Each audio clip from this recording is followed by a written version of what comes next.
Hello, I'm Bookface. Zombies are a lot more boring than you might think, which, coming from somebody who is trying to make an entertaining video about zombies, seems like an odd statement. Because it is. I didn't think this through, did I? Well, the purest form of zombie, which I talk about at length in this video here, is fascinating on multiple levels, but when it comes to other creatures that classify as zombies, they're either the modern kind, which border on technically being sci-fi, which is an odd statement, but I stand by it, or just undead creatures with no other specific details. Because there are plenty of undead creatures in mythology, but most of the time they fit into other categories. Maybe they're vampires because they drain blood or life essence. Maybe they're ghosts because they have a slightly less solid form. Maybe they're just these generic shapeshifters that have origins in being undead. So what really qualifies a creature in mythology to be considered zombie-like is that it is undead, walks around, and that's about it. Get too specific past that, and you end up usually having something else. So yeah, the more accurate way to characterize this video isn't video about zombies, it's a video about mostly not vampires. It's fine, this is YouTube, no one cares about accuracy. I did pick ones that generally lean more into the modern interpretations of the zombies rather than typical interpretations of the vampire, but if you look at the sources for most of these, you'll find a lot of them that say, Encyclopedia of Vampires, all about vampires, Almanac of Vampires, this is a book about vampires. The monsters that suck. Oh wait, that's not supposed to be on there. So with that out of the way, let's jump right in. Woo! First up we have the Untoter, which is an undead creature from Germany, especially Saxony. Did somebody say Sax? Play that music, undead jazzman. The name translates to Killer of Nine or Nine Killer, and this comes from the belief that these corpses take 9 days to rise from the grave. Though, could be a mistake in that they rise immediately. It takes 9 days to rise. I love multilingual humor. Can't you tell by the enthusiasm in my voice? They resemble corpses with rotting flesh and many open sores that smell like poop. Uh-oh. Stinky! Oh no, this ain't the Untoter anymore. This is my arch nemesis, the known tutor.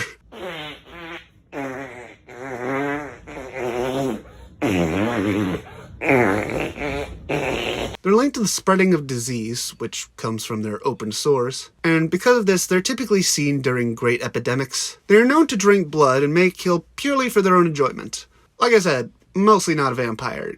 Kind of. Mostly just an undead sociopath. That's so much better, isn't it? A person will become a Untoter after death if they are born with teeth, born with a spoon in their mouth, which, yeah, would definitely cause some confusion and a fair bit of concern for multiple reasons. Or if they're born with 2 rows of teeth. Again, yeah, that'd be pretty concerning. In some circumstances, they would die shortly after they birth.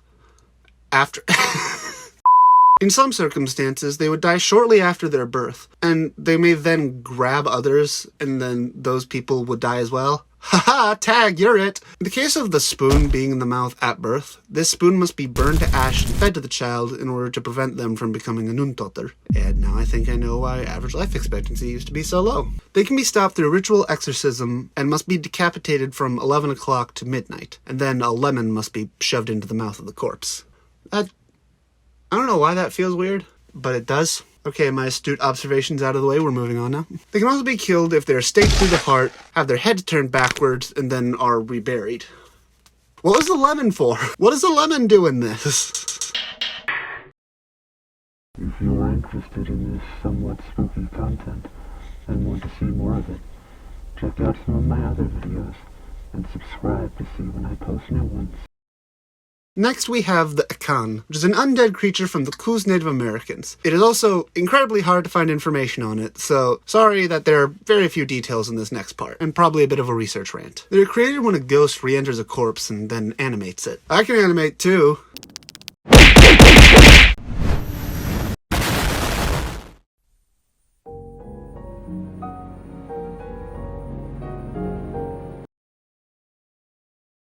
The whack beat.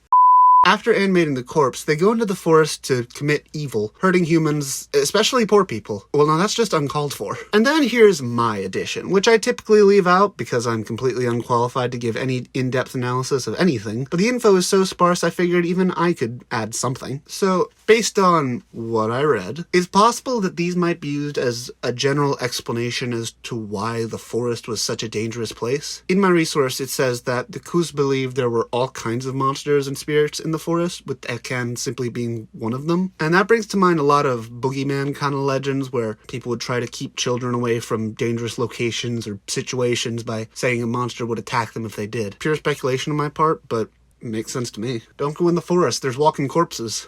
And bears. Also bears. But mostly the corpses. Lastly, we have the Otgiruru/Owenga. Maybe. This is an undead creature from the Herero people of Namibia that may be related to the Ovengwa, which I actually talked about in a previous video. You should watch it. Ovengwa or Owenga. All of them have similar names and locations, and technically speaking, Owenga, at least in one of my sources, is listed as another supposed name for this creature. So they all seem connected, but I don't know if that means they're the same thing, because, like, it wouldn't surprise me if they're all various interpretations of the same story across different areas, especially considering there are some connecting details. But, again, pure speculation. I don't know. I'm unqualified. I'm a little dumb. What was I talking about? They're created when evil sorcerers don't pass into the afterlife, either by choice or because they aren't allowed to. This is also a detail shared by the Ovengwa. Sometimes, though, they're thought to be ancestors that come back from the dead due to anger at the living, and then, getting the desire to torment them. Is that my great-great-great-Grammy-ma? Aw, great-great-great-Grammy-ma, could you put down the knife? They rise from the dead and construct a new body for themselves out of whatever bad things they can get a hold of. So, dirt, raw meat, and organs from animals, insects, and other gross stuff. Disgusting! The body they create typically resembles a dog rather than a human. Oh boy, zombie dog. I'm gonna milk that, I'm sure of it. I can milk you. For content, not... Moving on. They're known to hunt at night and may disguise themselves as normals.